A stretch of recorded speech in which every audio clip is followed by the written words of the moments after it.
on 938 Live. This is Talkback.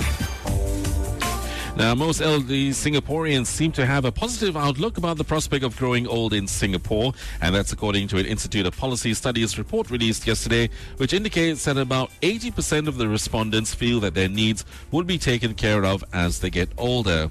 Now, how closely do you think these findings match what is happening in your families or the families that are in your neighbourhood? Do you agree with the findings, and does this mean that our seniors are actively preparing for their third age? Now, the survey of respondents were aged between 50 and 74. They said that they feel there is meaning in their lives and they look forward to a new day. However, there are some concerns, however. Only 37% of them agreed with this statement, okay? In general, most elderly Singaporeans have little to worry about. That means 63%, or more than half of those surveyed, had some concerns about aging as they aged, and 46% rated their financial adequacy as average or poor. Are you confident that Singapore is a place in which we can grow old comfortably? Perhaps not. Call us on 669-11938. Of course, you can also talk to us on Facebook, official 938 Live. We want to hear from you as well. If you also think that, well, this is the perfect place to grow old in, I know exactly what to do, how to age successfully. We want to hear some of those positive stories as well. Now, the importance of keeping strong family ties was evident. The majority of respondents said their social networks and activities revolve around family. Nearly 90% said that they have get-togethers with their family at least once a month. Less than 10% engaged in social activities through perhaps attending a course, participating in grassroots or community activities, or using a senior activity centre within a month. So perhaps more of this needs to be done to actively engage older Singaporeans in the community. What about those who are single? Perhaps they'll have different challenges. We want to hear from you as well. 669-11938. Now, the report also recommended there be more options for the elderly to volunteer their time and expertise, and that there be more community-based activities for them. Give us your suggestions on how you think we can strengthen multi-generational family ties. Also provide space for the young and the elderly to continue pursuing their individual interests. Now, findings of the survey show that elderly who are better educated are more likely to be engaged in voluntary work. How can we get others to step forward to give their time to the community they're in as well? Now, results of the report showed that the quality of life in Singapore starts dropping from the age of 65. Now, this is far earlier than a study done in the United Kingdom, which says that the quality of life there starts declining much later from the age... Okay, can I finish the sentence, Andre? Sure. The UK study shows that people feel the quality of life starts declining much later from the age of 75. Okay, 65 for us, 75 for them. Well, no further reasons or details were given in the report to explain the decline of Singaporeans' quality of life after age 65. So we'll be finding out. With us on the line is Dr. Matthew Matthews. He's a Senior Research Fellow at the Institute of Policy Studies at the Lee Kuan Yew School of Public Policy, who in fact co-authored this paper with the NUS Sociology Professor Pauline Strawn.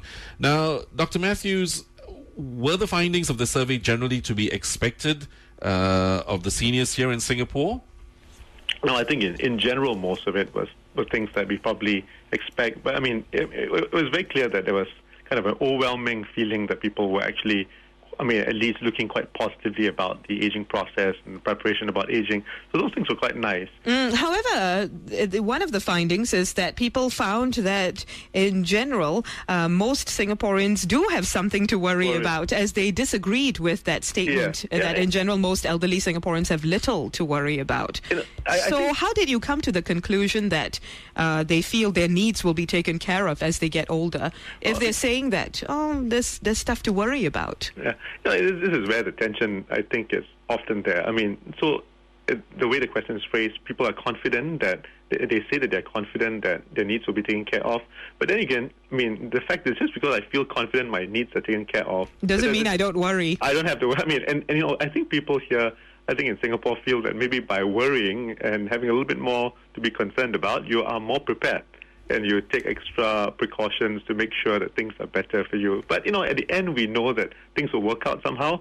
But still, that doesn't mean I'm excused for worrying. Who was surveyed here? What was your sample like? Yeah, we surveyed 2006 respondents. These were drawn randomly from a national database. And the population now, we did not have a 1 to 2 room apartment dwellers. Mm-hmm. Why not, sir? Yeah, there was a reason for this. Now, we were looking at trends which would inform us for the future. And we were looking at seniors who would be, and the seniors in the years to come would be a little bit more educated, generally better educated compared to, 1 and 2 room dwellers today. There's an overwhelming proportion of those who are, in the lower education brackets. So to be able to better simulate what would be like in the years to come, we looked at from 3 room onwards. Right, so you are looking to the future, possible solutions and challenges as well in the future. Mm-hmm. I wonder what you worry about. If you're listening to us right now, give us a call, 669-11938. What do you worry about, especially about your retirement years, your old age? What are your concerns? And do you feel that you will be able to overcome some of those challenges and your needs will be taken care of as you get older, in spite of your worries? Let's see what Sarah has to say about this. Hi, Sarah. Good morning. Hi, good morning, Bharati and Andre. Hi, Sarah. Okay, I think good morning, Andre.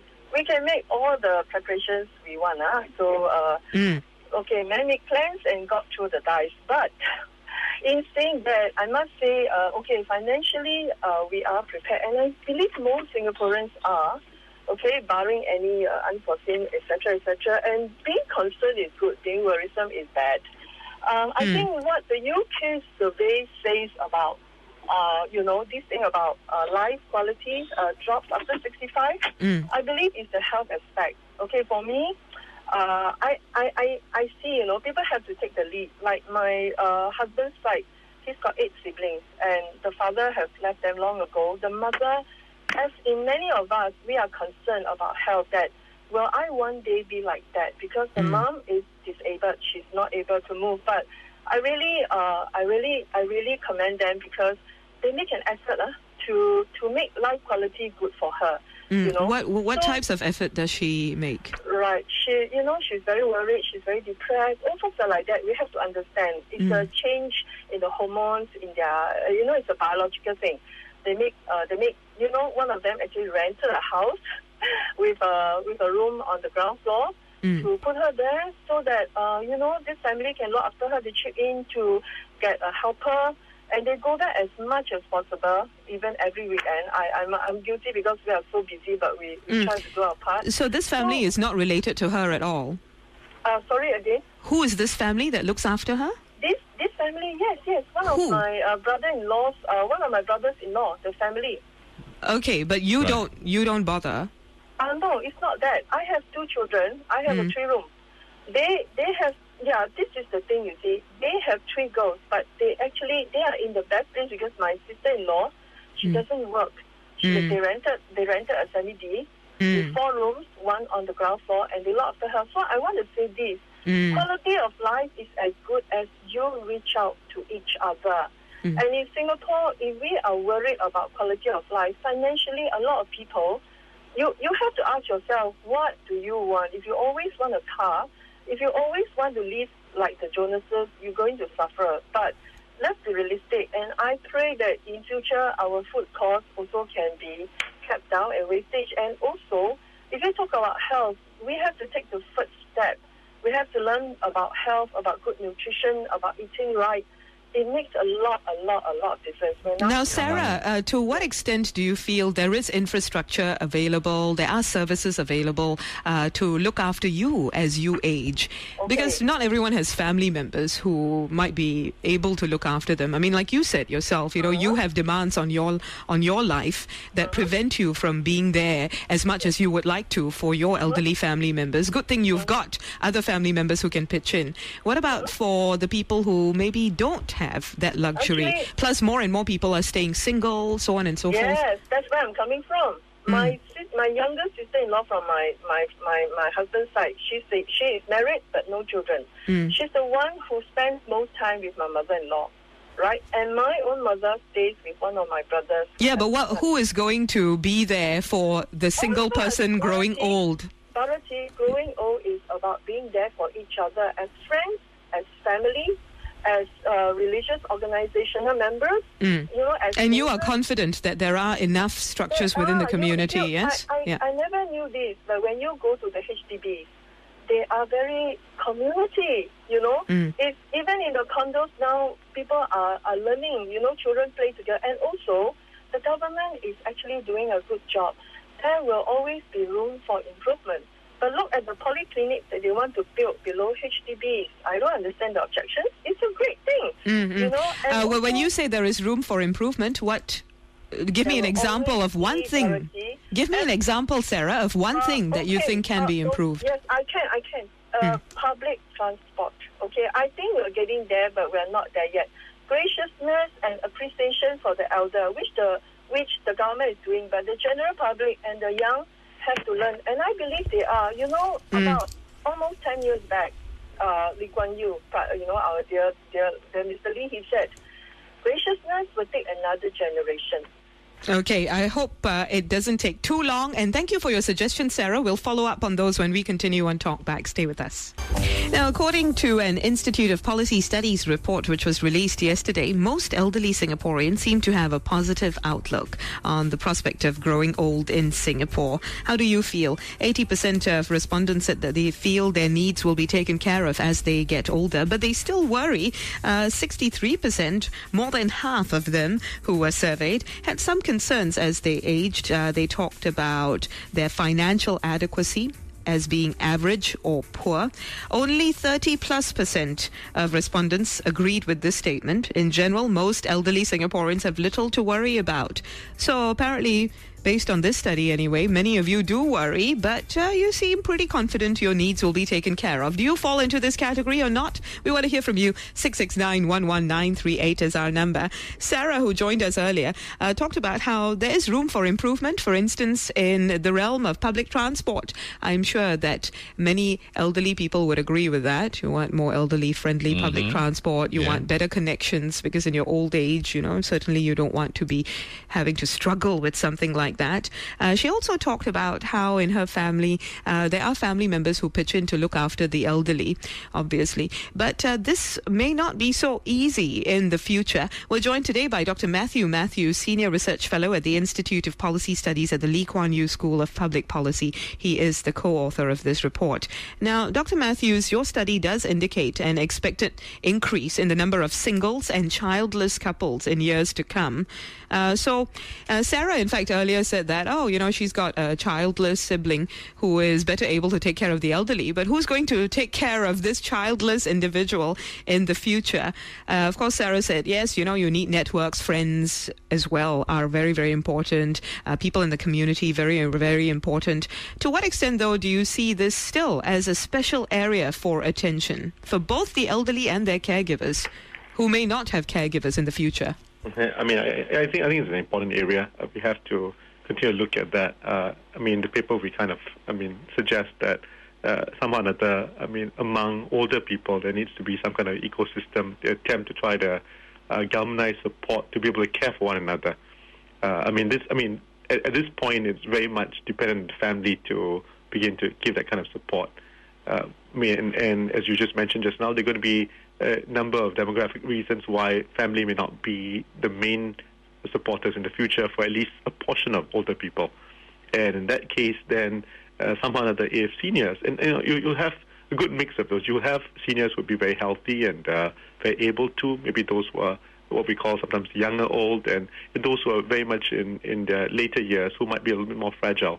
And so there needs to be that kind of willingness to be able to work together to give that kind of support. We are seeing community organizations who already do that to some extent. They'll have a group of seniors looking after another group of seniors, checking in on them every now and then, for instance. And I think that's the way to go. And I think more of that needs to become mainstream, and it can't just be an exception. It has to be the rule in time to come. What steps do you think need to be taken in order to make it the rule? Well, I think the whole thing about people feeling that they have to go out of themselves and maybe their very immediate comfort zone, and this has happened way before, when people are, they come into the more senior category. And the earlier people begin to realize it's not just focusing just purely on career or maybe just my immediate family, but that there's a need for me to be able to build ties a little broader, be part of something. I mean, I think when people are able to do that in the early part of their life, and that becomes a habit, then it's not something very new when you step into post-retirement or later years, that you continue to do that. Let's talk about the fact that 90% of the elderly respondents said that working after retirement is indeed a good way to stay financially independent, stay connected with society. So I think this would be good for those who say this offers them a sense of self-worth, as now, at least the public service has said, it is increasing the re-employment age. It will be doing so. The re-employment age will now be 67 instead of 65. But while the outlook on working after retirement is positive, I understand it was a different story when it came to actually being in a job. About 53% of those surveyed said there are sufficient job opportunities for seniors in the current job market, but nearly half said there were no suitable jobs that could match their qualifications and experience. The survey also noted an overwhelming perception by more than 60% of respondents that potential employers prefer to hire younger workers. Do you see such things changing over time? Well, I mean, hopefully it does change. I think part of this has to do with, the level, and we've got a varied group of seniors now, some who didn't have the opportunity to get very much schooling, and others who have had that opportunity. And clearly the job market, works a lot better for those who have the number of skills and skills which are adaptable to the current era. And with newer cohorts, post baby boomer, or at least the ones we have in more recent years, many people would have a good amount of schooling, and hopefully with that there's also going to be a lot more push, and people would want to continue to be adaptable through learning and studying. When that happens, then I think in general employers would be able to see them a lot more as an asset. Hopefully, although we do know that there is a level of ageism in society still. Well, fortunately, though, the study did show that, comparatively, there wasn't that strong a feeling about being discriminated or being prejudicially treated. Though, of course, but a fifth felt that, it was if more than 60% say that that they feel potential employers prefer to hire younger workers, that sounds like discrimination, doesn't it? There is a perception that they feel discriminated against. It's interesting, but of course, when we ask them in terms of the actual, having experienced some of those things, it's very much lower. The percentage is very, very small. Having heard somebody else being discriminated, it was 1 in 5. Who actually felt, who have heard stories about that. So, but of course, there's a general feeling that, employers would like somebody, if you were pit with somebody who was much younger, then, the younger person might get a higher chance.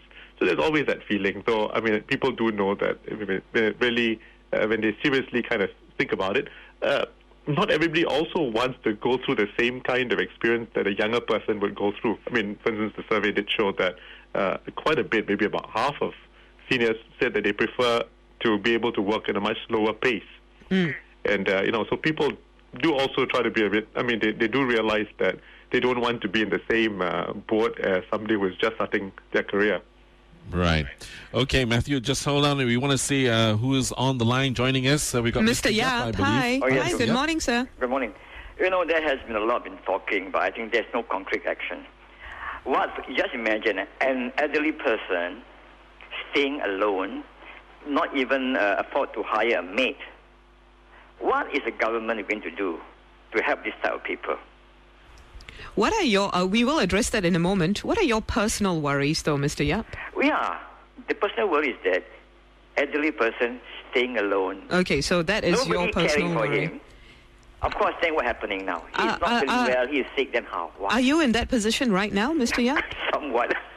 Oh dear, well, how bad is it exactly? You don't have friends or family members who can help? But the thing is that, what I'm trying to say is that the government should sort out these people, they may be frail, they don't know where to go, how to register, what and not. The government should look for them and do something. Set up a central registration system and whatever, because they can be. You only will know when there's a bad smell coming from the house and they are dead, and that's it. Mr. Yap, have you tried approaching agencies for help? For instance, the CDC or community organizations. You see, that is a bit of a I don't approach those things. Why not? Because they can help you. No. Those people are very long, elaborate process, Okay. There's been a lot of talking. What I'm trying to say is I want concrete, fast action, Okay, thank you very much for expressing that, Mr. Yap. Matthew, your response to this, because there are agencies out there that are designed to help people in that position, aren't there? And the government has programs, so on and so forth. But Mr. Yap says, okay, the whole process can be long-winded and difficult. Why can't all of this just be made easier? What do you think? Yeah, well, the fact is, the truth is that a lot of voluntary welfare organizations which do exactly that, knock on doors. There are community development councils as well. There's the ComCare hotline where you can, express what your problem is and get some help, hopefully, as well. And there are some substantial number of agencies who do work well. The fact is that there will always be, I just talked to some folk from Japan and who mentioned it's getting quite popular to to hear about an older person who just passed away without anybody knowing about it and things like that. There'll always be, as developed a society there's going to be some cases where, people will be neglected. We hope that would not be the case, and I think there'll be a lot of... Mr. Yap says he feels there needs to be more outreach. Yeah. So don't wait for the person with the problem to come to you, but go to the person with the problem and try to help them. He's, of course, talking about agencies that can help. Yeah. And I think that's what currently I think that's been done and is happening. I think probably, there's always going to be room for more such agencies to step up. And I think quickly the whole issue about outreach. Now, I think a lot of outreach goes to the 1 and 2 roomers because I think they naturally fall under the radar of groups that need to be helped. But of course, there will be those who would be in slightly better housing, who might go through or who might be in very, very difficult situations too, and maybe there's not as much outreach to that group, and that might be something that we might have to think about, because there will be a middle class, but some in that middle class would have substantial problems. Indeed. Thank you very much, Dr. Matthew Matthews. Just one last thing, though. I understand that 63% of the elderly said they had some concerns. 46% specifically rated their financial adequacy as being average or poor. Of course, financial adequacy has been an issue of late. We've talked about CPF, retirement adequacy, so on and so forth. To what extent do you think more can be done on a policy level to address some of these concerns? Financial adequacy, of course, ultimately, quite a bit of this has to be with earlier savings and people making those kind of earlier decisions to save. Now, but also the other idea is that there's also perception of financial adequacy, and of course, we are looking at perceptions. And I think it depends on how we kind of benchmark what is needed, and sometimes I think we have. I think there's a lot of myth, for instance.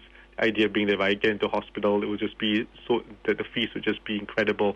But now we have MediShield Life, so on and so forth. Coming into force soon. So with some of these things happening, I think newer or the more recent cohorts will not experience the same kind of issues, which might have been there for cohorts much earlier, before quite a bit of CPF was in place and some of the other insurance schemes. So with a lot of these other schemes, I'm a lot more confident that things will be a lot easier. All right. Thank you very much, Dr. Matthew Matthews, a Senior Research Fellow at the Institute of Policy Studies at the Lee Kuan Yew School of Public Policy. What do you worry about as you get older? Tell us on Official 938 Live. We look forward to your comments there. Many thanks for your phone calls today.